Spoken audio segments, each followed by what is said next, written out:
Hello folks, and welcome to an InkDependence.com brief video review and water drop test. This time we have Akkerman's number 4. I'm not going to try to say that name because it's not going to go well. I have a good friend from the Netherlands and have been saying, I need to get him to say these words for me. I haven't had a chance yet, but anyway, there you go. It's that. Alright, number 4. This sample was given to me by Celeste from the RTP pin group. Thank you very much, Celeste, for these samples. I have a few of these from her. That she gave me, actually, I think it was like last, I don't know, the fall or something. It's been a while. I just haven't had a chance to do anything with them. I've been too under deluge, but I'm getting on the Akkerman train now. I think I have most of them. I haven't actually looked at all the numbers, but when I visited the Andersons last week, or week before, I got a whole bunch of samples from them, including all the Akkermans. So if you're looking for Akkerman ink, check out AndersonPens.com. They're not allowed to list the inks that they have, unfortunately. Akkerman has asked them not to. They want to be the only people selling them online, and that's fine, that's their right. But that means you'll have to give the Andersons a call. Give Lisa a call, she's very friendly. If Dave answers the phone, he's also awesome. So don't fear, give them a call and say, hey, what kind of Akkerman do you have? Hopefully they have 04, since I'm mentioning it here. Alright, I think there's one or two other places you can get Akkerman. But Anderson's, as far as I know, is the least expensive of the options. This is a fairly expensive ink because it's got to be bought and then imported. So anyway, I had it in this big Levenger Select True Writer that I reviewed a little while ago. Check out that review if you haven't seen it. It's a pretty good review if I say so myself, because it's a very cool pen. It's got a fairly wet medium nib on it, a nice big medium nib. I've actually run through, I don't know, at least one converter on this pen, maybe more than that with this ink. And I quite like it. I thought this ink was going to be a purple, because if you look here, let's see, is there enough light? No, it's not really coming through, but in real life, this looks very purple. One of the problems with cameras is it's going to be really hard to get a purple ink to show up well. It usually looks kind of blue or something.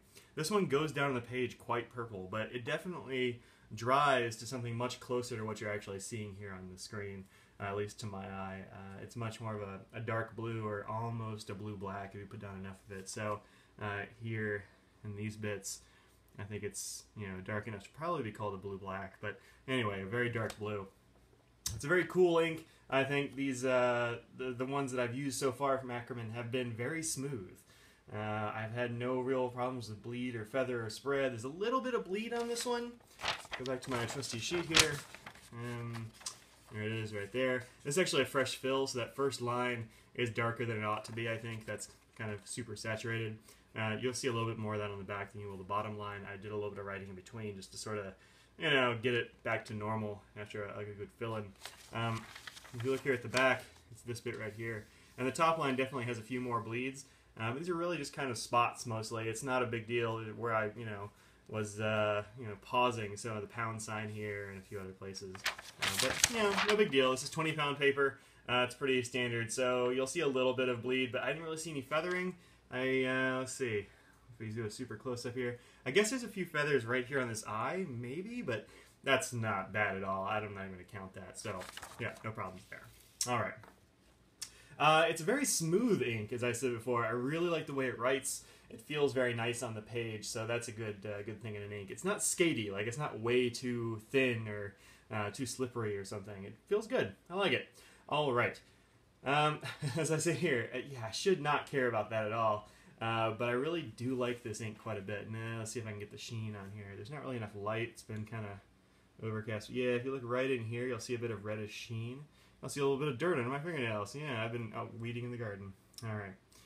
So anyway, a little bit of sheen, not a whole lot. You're probably not going to see it much in the actual writing, unless you write with a very wet pen. Let's see, here's the comparisons. Got it here next to Visconti Blue, which we just saw. I've also got that review up on the blog quite a while ago, so if you want to check that out, go ahead.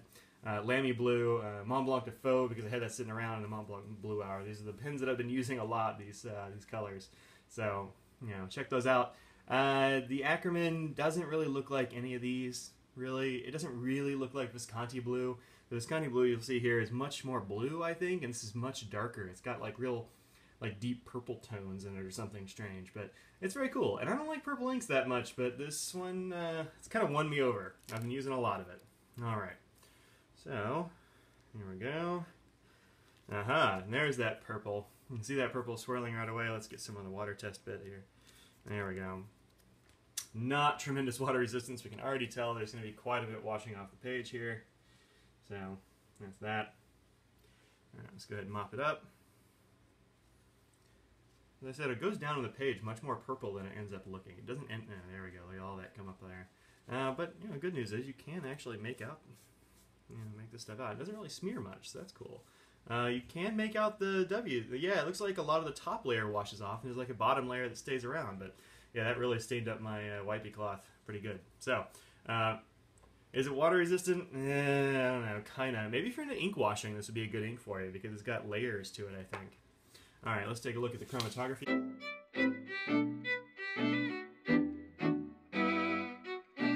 Here right quick. And there it is, Akkerman's number 4 that I'm not going to try to pronounce any further. And down at the bottom, you definitely see that pronounced purple, right? That's what you see coming off of the page. And then up here, very sort of dark, or rather stain on the page. If you look at the water test right next to it, you see this light purple down there. The blue tones are definitely up top, and those don't come out really until it dries. So very cool ink, kind of a two-tone ink. Yeah, it's pretty nice. A lot of people have been talking about these Akkerman inks lately, and I just haven't had a chance to try them. But the ones I've tried so far have been pretty good. So be on the lookout for those in the coming weeks. I'll have those up on the blog. Yeah, next couple of weeks ought to be pretty good for the blog. After that, I'm going to slow down for a little bit because I got class starting. But then it'll pick right back up again, as it usually does for me. So anyway, there you go. The bottle for this ink is very cool. Also, you're not allowed to buy the empty bottle. So, you know, if you want to get one of those bottles, it has like a cool neck. And then it's got a marble in there that you can sort of make yourself an inkwell out of. It's pretty neat. Anyway, check those out and go to andersonpens.com to find all the Akkerman inks you want. Actually, go to the website and then you'll have to call them or send them an email or something. But it's inconvenient, but it's the way it goes. Or you could order it from the Netherlands, but then you got shipping to worry about. So if you're in the U.S., andersonpens.com. If you're, I don't know, on the other side of the pond, well, probably Akkerman in The Hague. So there you go. All right, so I am Mike. This has been Ink Dependence. This is Akkerman number 4. If you like what you see here on the blog and you say to yourself, hey, how can I help out ink dependence? Man, that Mike sure has a dependence on ink. Jeez. A motorcycle going down the street. How can I help him out? Well, I'll tell you. You can go to patreon.com/inkdependence to find out how you can help. Every bit there that is donated I will definitely use for blog stuff. For sure. Also, very big thanks go out to my current patrons. If you've already become a patron of the blog, thank you so much for donating a bit of your hard-earned dough to my my little endeavor here. All right, folks, that's it. Peace out.